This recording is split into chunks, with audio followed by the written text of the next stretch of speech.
All right, it's time for the Friday morning.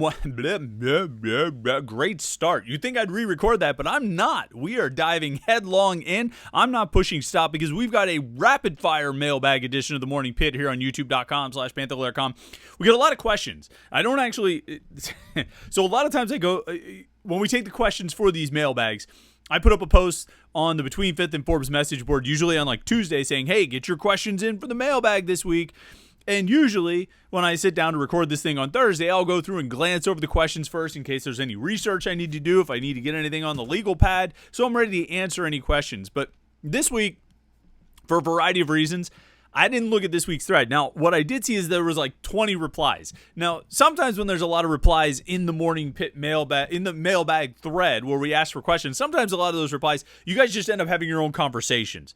Somebody asks a question and somebody else replies to it, and you guys just go off. So those 20 posts or 20 replies in the thread, it might be like 17 just like conversational posts and only 3 questions. I don't know. I know we've got a few questions left over from last week, and we'll start with those.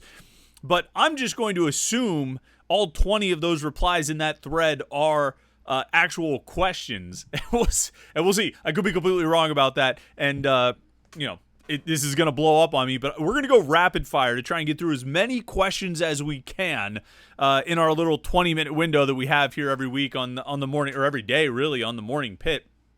So let's jump into questions. Maybe...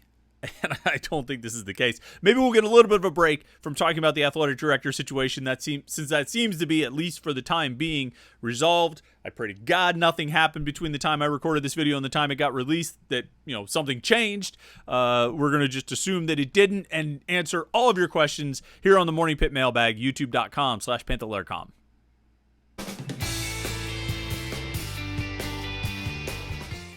All right, like I said, we're going rapid fire, so I'm not going to waste too much of your time. Like this video and subscribe to youtube.com/Panther-Lair.com. Okay, it's the only thing I ever really ask you to do is to like this video and hit the subscribe button. It's not that much to ask. Just click subscribe. And if you feel it in your heart, or you just want more Pitt info and coverage, go over to Panther-Lair.com, Panther-Lair.com, Pittsburgh.rivals.com to get all of the Pitt sports coverage you can possibly handle. That's where we get all these questions for the mailbag each week. And that's where they all come from. If you want to be part of the mailbag or ask a question, the place to do it is right here, right there at Panther-Lair.com. Couple questions left over from last week. Let's jump into it. Jay Lazinger says, I'm a bit behind on the podcast, so I only heard this nugget from last week's podcast following the first scrimmage. You made a comment about how Pat Narduzzi said this is the 10th year running this same defense. Do you think that teams are more used to ways to attack the defense, or do you think that isn't the case given the blitz packages, etc.? I think it's always evolving. I think the basic nuts and bolts of the defense, the basic structure, the basic idea of how they're going to attack, that they're going to disrupt up front, they're going to try and throw off the timing with the cornerbacks playing the press coverage, they're going to have a safety down in the box to stop the run. Yeah, I mean, like the basic premise of this defense is and has been, dating back to the days at Michigan State and probably before, it's operated on a few basic principles. One, and this is not necessarily in order, one, the corners are going to press on the outside. It's a quarters defense. They're going to press on the outside to disrupt the timing. Well, actually, let's go in order. Number one is stopping the run. And everybody on defense, their number one priority is stopping the run. So much so that I think it's been a detriment for Pitt at times, where other teams have been able to, particularly in the early days of RPOs, have been able to take advantage of that heavy intention and leaning toward stopping the run. They've been able to take advantage of that and with great success. I'm thinking about Mason Rudolph at Oklahoma State in the 2017 game here at Heinz Field. As it were, it was Heinz Field at the time, so that's accurate. That's the number one goal. So you have a safety down in the box. You have the linebackers all keyed up for the run. Everything is geared at stopping the run. In terms of the pass, you got the corners pressing on the outside to try to disrupt the timing. We often give a lot of credit to the pressure package and how Pitt's able to generate pressure, particularly with the front four. But I think Pat Narduzzi would also tell you at times that the coverage and the play style, particularly the aggressive play style from the corners, helps the front four get there because they throw off the timing. The quarterback wants to get into a rhythm, throw a timing pass. Well, he can't throw a timing pattern, but he can't because the corners have disrupted the timing by being aggressive and pressing on the outside. That's the basic idea. There's more that goes into it, the role of the outside linebackers, particularly the star linebacker, what that field safety has to do when the boundary safety is playing, 9 yards or 7 yards away from the line of scrimmage. There's a lot that goes into it, but that's the basic premise, and that hasn't changed. There are always, year over year, there are always tweaks and adjustments. Some of them in response to what offenses have done. Some of them are, just genuine sort of, hey, you know what we should do? But that's the basic structure of it. So our team's more used to, finding ways to attack this defense. Sure, I think they find new things to do each year, and Pitt has had to adjust to them. But I think year to year they may make adjustments as well. Pitt Capper says, enjoy the podcast. It's that time in the offseason where fans have thought about every scenario from losing to Kent State to being in the ACC title game. History tells us that against a should-be lesser opponent, Pitt will play conservative and save some things for the Power 4 games. In your opinion, do you think Pitt will cover the spread of the Kent State game? I think it's currently at 24. Here on Thursday night, according to Scores and Odds, Pitt is favored by 24.5. With the over-under still at 55.5. I've said a few times I think that I don't think Pitt covers 24.5, and I don't think I think the under hits on 55.5. I think Pitt will win. I think Pitt will win comfortably, potentially by even as much as 3 touchdowns. My guess is it might be more like 18 or 19 or 20 points. I think they'll win. They'll win comfortably. But I don't know if it'll be a 25-point win. And I also don't know if that over-under on 55.5 is going to hit. I don't think Pitt's going to score enough points, and I don't think Kent State is going to score enough points. So I would probably bet Kent State to cover and bet the under, but I'm also terrible at this. But on Saturday, I told a friend, hey, man, I think you should take Georgia Tech plus 10.5. I think they're going to cover that. I'm not sold on DJU. I think Haynes King will be pretty good. I think you should take Georgia. It's a weird game. It's in Ireland and all this stuff. The Georgia Tech Florida State game. Take Georgia Tech to cover. I think they're going to cover that 10.5. I also told them to take Nevada to cover like 27 against SMU. So I'm 2-0 right now with my betting calls. So maybe I'll be right here. Pitt or Kent State plus 24.5. Zeppy13 said, last year Pitt destroyed Wofford but had a terrible season. How much can we take away from the Kent State game if we destroy them? Is there a number of points scored that would make you feel confident in the offense? I don't know about I don't think there's a number of points scored. I think it's just kind of like what I think, when it comes to the quarterback decision, and obviously, yesterday Pat Narduzzi announced that Eli Holstein's going to be the starting quarterback. With the decision on the rest, he announced that Holstein is going to start the Kent State game. With the decision for the rest of the season still yet to be made, based, probably largely on what happens on Saturday. I've felt that, that decision for the rest of the season is going to be partially based on stats, but more based on feel. Just who feels like they move the offense better. And I think your question about how we should evaluate the offense, what we should take away from a game against Kent State is just how does it feel? How does it feel when the offense is out there on its own, and let's be honest, it is a complete unknown. Do they have a direction home? Can they move down the field like a rolling stone? I think that's what I'm really curious to find out, and that came out of nowhere. I did not pre-plan that. I swear to God.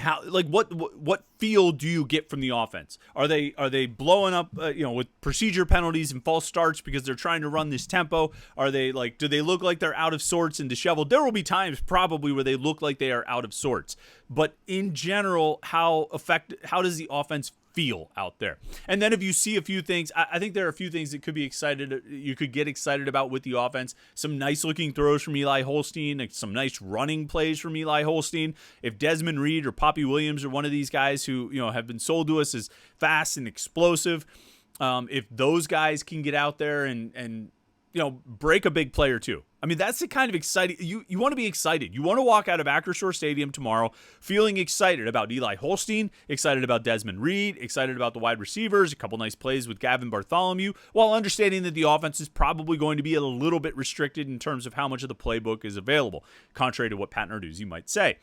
So I think those are the things you're looking for. Like takeaways. You want to see the speed. You want to see that playmaking, game-breaking ability. Whether or not it's actually going to carry over against Power 4 teams, we'll find out. But you want to see that on display. And I think those are the kind of things that'll get people excited, the kind of things you should look for in this game. J-Town Panther fan asked, Pat Narduzzi always plays it close to the vest when it comes to revealing much of the offense on the opening weekend. That being said, do you think that will happen against Kent State, given this is a whole new offense? Would this be a perfect time for this new offense to smooth out the rough edges, so to speak, against another team?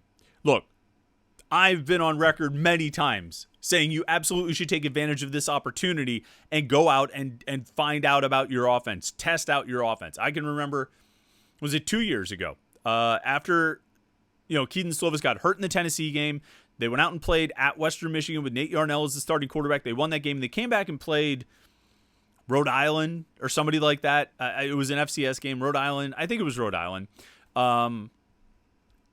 And I said, look, this is the opportunity. You have some kinks to work out in your passing game. This is the game to do it. And they didn't do it. Now, part of it probably was you don't know what Keaton Slovis' status actually was, but there was a missed opportunity there.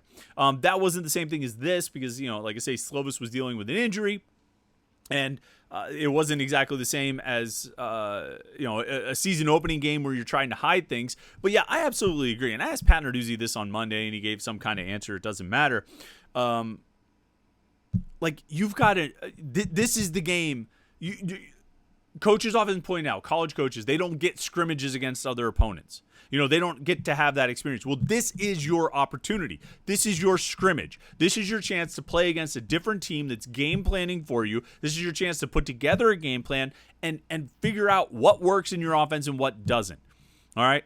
You didn't really get that much information out of your scrimmages in that regard of what actually can work and what actually can't. This is the opportunity to find that out, particularly when you're trying to decide between two quarterbacks. Although the fact that Eli Holstein was named the starter certainly makes him the front runner, doesn't it? And the favorite to win the job for the rest of the season. But you're trying to find out about new quarterbacks. You're trying to get this offense working and find out where you really need to focus between week 1 and week 2. So go out and go for it. Run your offense. Don't hold things back. Don't try to run some shell of Frank Signetti's offense from last year or something. Run your offense. Do what you want to be able to do all season and find out if it works. And find out what you need to work on to get better so it actually does work throughout the course of the season. I don't think they're going to do it. I think there'll be chunks of the offense that are in, but I don't think they're going to do as much of it as they should. But that's the difference between me. Look, there's Pat Narduzzi and there's Chris Peak. One of us has an ACC championship trophy. The other hosts a podcast. Potter County native says, jumbo package on offense. Who's in and who's out from the spread on 4th and inches, including your guess at quarterback and running back. Now the same for defense versus a standard package. I don't know. Goal line offense. I think that's one thing Eli Holstein has going for him. He is bigger. He's thicker. He's built a little bit like a tight end. And he, I think he'll be a good option there. Daniel Carter's always an option. I think Rodney Hammond is stronger than people give him credit for. Desmond Reed is pretty tough. Obviously, you're going to bring in your tight ends. Jake Overman's going to be on the field. You could bring in an extra offensive lineman if you want to bring in Terrence Moore as an extra blocker, or one of the backup tackles like Terrence Enos or Isaiah Montgomery. You want to bring one of those guys in as an extra tackle, an extra blocker. You probably go with that. Is what I would expect to see. On defense, I think they'll just end up, what they've done in the past, which is I think they usually go with 5 down linemen and take one of the corners off. So it's 5 linemen, 3 linebackers, 2 safeties, and a corner. I imagine that's what they would do. And they usually bring in an extra tackle. So I think that's probably what you would see. All right, now we are up to questions from this week. And, wow. You guys these are all questions. Holy cow. You guys came up with 20 questions this week. I can't believe this. All right, I'm going to get through as many as I can. Where are we at time-wise? We only got about 5 minutes. All right, rapid fire. Here we go. A.S. Daniel says, this past year was a down year. I don't see it continuing. However, if the program fell apart for, say, 5 to 10 years, would you always keep doing the Lair? Or do you have an average win minimum to keep going? 2, 3, 4, 5? We're not worried, but when would it no longer be fun? Look, the number that it'll always be based on is the subscriber number. Like, this is my job. Like, I'm not doing it for fun. I mean, it is fun. It's a fun job to have, but it's a job. Feed the family, pay the mortgage. So the number that counts is when it stops making money. And I've been doing this for almost 20 years. I've seen just about everything you can see. I think. Well, if Pitt football and Pitt sports have taught us anything, we should never say I've seen everything that you could possibly see, because there's always some new way they can find to just boggle your mind and just make you be like, are you kidding me? What? This is happening now? So I shouldn't say I've seen everything I can see, but I've seen a lot, and there have been a lot. There have been a lot of things that have happened over the years, and we're still humming along. You guys make the message boards great, and that's a big part of what keeps the site going. So the number I'm looking for is, it's not about wins or losses. It's about, is the site still profitable? It's a business. We are a business. A very fun business. We have a good time. It's a community, but it's still a business. Thunder Pit Road says, regardless of which quarterback performs better on Saturday, do you suspect Pat Narduzzi will keep whoever the permanent starter is close to the vest prior to the Cincinnati game? I did. I feel like it was about 65-35 that no matter what happens on Saturday, they wouldn't announce anything prior to the Cincinnati game. But the fact that Narduzzi came out yesterday and said that Holstein's going to start on Saturday makes me think he might just come out on Monday and say, player A is our guy for the rest of the season. I probably would say, I'm not 100% convinced on that. I'm probably like 60-40 or maybe 55-45, but I think he will announce something on Saturday or on Monday, excuse me. That's just kind of my guess. I don't know. We'll see. Okay, Jones, do you expect the run defense to be back to being one of the best in the ACC? They all right, I mean, there's a longer discussion about Pitt's run defense last year. You can look at the total rush yards allowed. I'm trying to do the shortest version of this possible as we try and go rapid fire. I've talked about this a lot in the past. If you go through the rushing yards allowed, you remove as much as you can from like rushing totals that include sack numbers, right? Because sacks come off the rushing yardage totals. So if you remove the sacks and the sack yards, you kind of like adjust the rushing total for the season to sort of reincorporate those yards and remove the sacks, right? So you're trying to get as close as you can to just pure like rushing totals of what the running backs and running plays did against you. Now you're going to have scrambles in there. We can't really account for that. But if you just are looking at like what the opponent's run game did against Pitt last season, yeah, they gave up, I think, the most or second most rushing yards they've given up ever under Pat Narduzzi. But they also had the most rushing attempts against. Pat Narduzzi yesterday was talking about, our run defense last year wasn't very good. The year before it was very good. Saying that 2022 was a good run defense, 23 not a good run defense. But the reality is, on a per carry basis, they gave up fewer yards per carry last year, 2023, than they did in 2022. It was a volume attack, right? Because you look at some of these games like Virginia Tech, West Virginia, Syracuse. Syracuse is a bad example. But Virginia Tech, West Virginia, where they ran the ball 40, 50 times, they weren't getting 5.5 yards per carry. It was just like slamming, over and over and over and over again, just keep running the ball. Now, they were having enough success to make that worthwhile, but the point Pat Narduzzi has made, and Randy Bates has made, and I think they're right about this, is that there was so little threat from Pitt's offense that opponents never really felt the need to be aggressive with their offense, to try to attack, to try to throw the ball, because it was like, shoot, if you can score like 10 or 17 points, you're probably in good shape against Pitt's offense. And so what reason do you have to try to throw the ball, to try to be aggressive, to try to push the ball downfield if Pitt's never going to score? And I think there's some truth to that. And so Pat Narduzzi even brought it up yesterday. He said, our offense has to be better. That's the number one thing. And so it's a long-winded way of saying, yeah, I think their overall run defense numbers will be better this year. There's a lot of factors that go into it, but it wasn't just a matter of like, oh, their run defense sucked last year. They gave up more rushing yards than they ever had, but there's some context to it. All right, we got to keep moving here. I'm trying to get through as many as possible, guys. Rockhen says, Chris, will Pat Narduzzi, as Pitt football head coach, have another special season, 10, 11, or 12 wins? If so, will Cade Bell be the OC? Yeah, why not? It might be like a 9-3 regular season. They win their bowl game. It feels a little bit like the 2009 season. Maybe some things left on the table, some missed opportunities. But yeah, they'll end up with 10 wins, and sure, Cade Bell will do it. I don't know. I don't even know who's on the roster anymore. But yeah, I would say sure, it'll happen. KBA12 says, Chris, longtime listener, first-time caller. When is the last time a true freshman started on the defensive line? I assume someone had to mid-season in recent memory, but when's the last time a true freshman got the starting nod at the beginning of the season? I originally asked this question to my brother-in-law, asking when the last time a freshman started on the line at all, but BJ Williams, of course, makes that question less fun. Tito Beagle thinks that Gus Moustakis started against Notre Dame. I would have to. So this is one of those questions that I wish I had looked up a little bit ahead of time. Nothing really comes to mind of a defensive line starter as a true freshman. I don't even remember if Aaron Donald started games in 2010. I don't think he did. I think they had some veteran players back that year.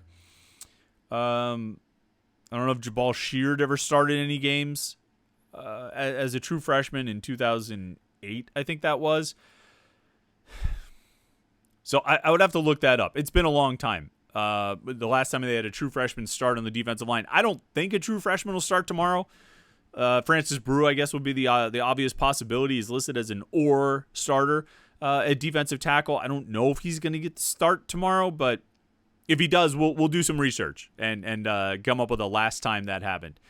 Smenges says, over under number of games Nate Yarnell starts in his FBS career. Right now, he's got 3.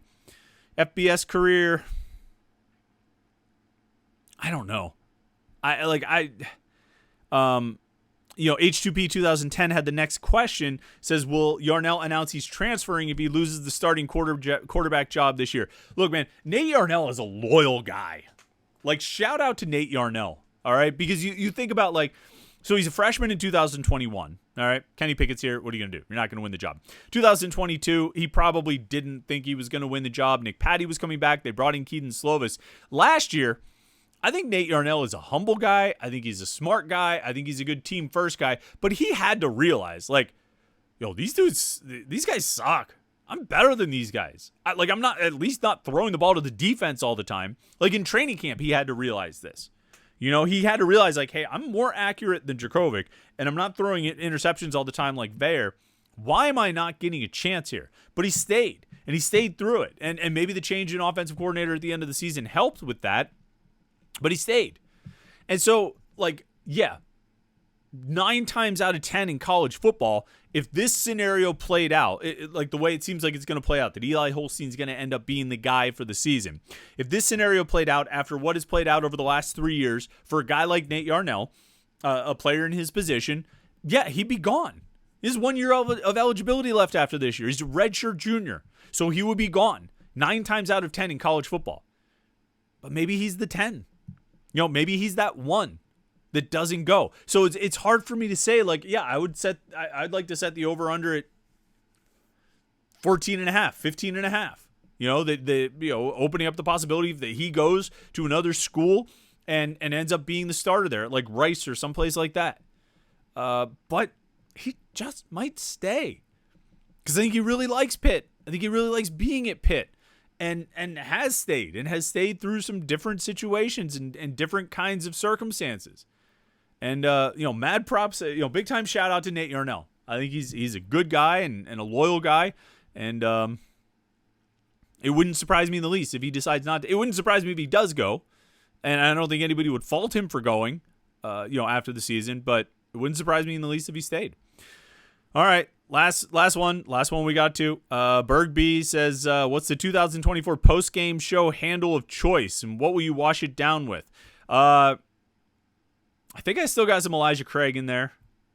And I do need something to wash it down with. That's always an important one. Which reminds me, don't forget, tomorrow night, after the game, we will be live. Our first post-game show of the season. I can't wait. It's going to be a lot of fun. Probably somewhere around 7 or 8 o'clock. We'll get going. I'll let you know for sure during the game tomorrow. But it'll be right here at youtube.com/Panther-Lair.com. Our first live post-game show. Let's get together. Let's drink. Let's keep some games on the TV and talk about Pitt Kent State and everything we saw and everything we learned and everything we think heading out of week 1. It's going to be a lot of fun. I can't wait. I'm looking forward to it. Make sure you stay tuned to Panther-Lair.com for all the coverage of the game tomorrow, the recruits and what happens in the game, what happens after the game. We'll have post-game coverage. We'll have videos and all of those things right here. YouTube.com/Panther-Lair.com and on the website Panther-Lair.com, Pittsburgh.rivals.com. So like this video and subscribe to never miss any of our Pitt video content. It's been a fun week. It's been an interesting week, and I'm glad the football games are almost here. Have a great Friday. Enjoy the game tomorrow, and we'll catch you back here tomorrow night for the post-game show right here, youtube.com/Panther-Lair.com.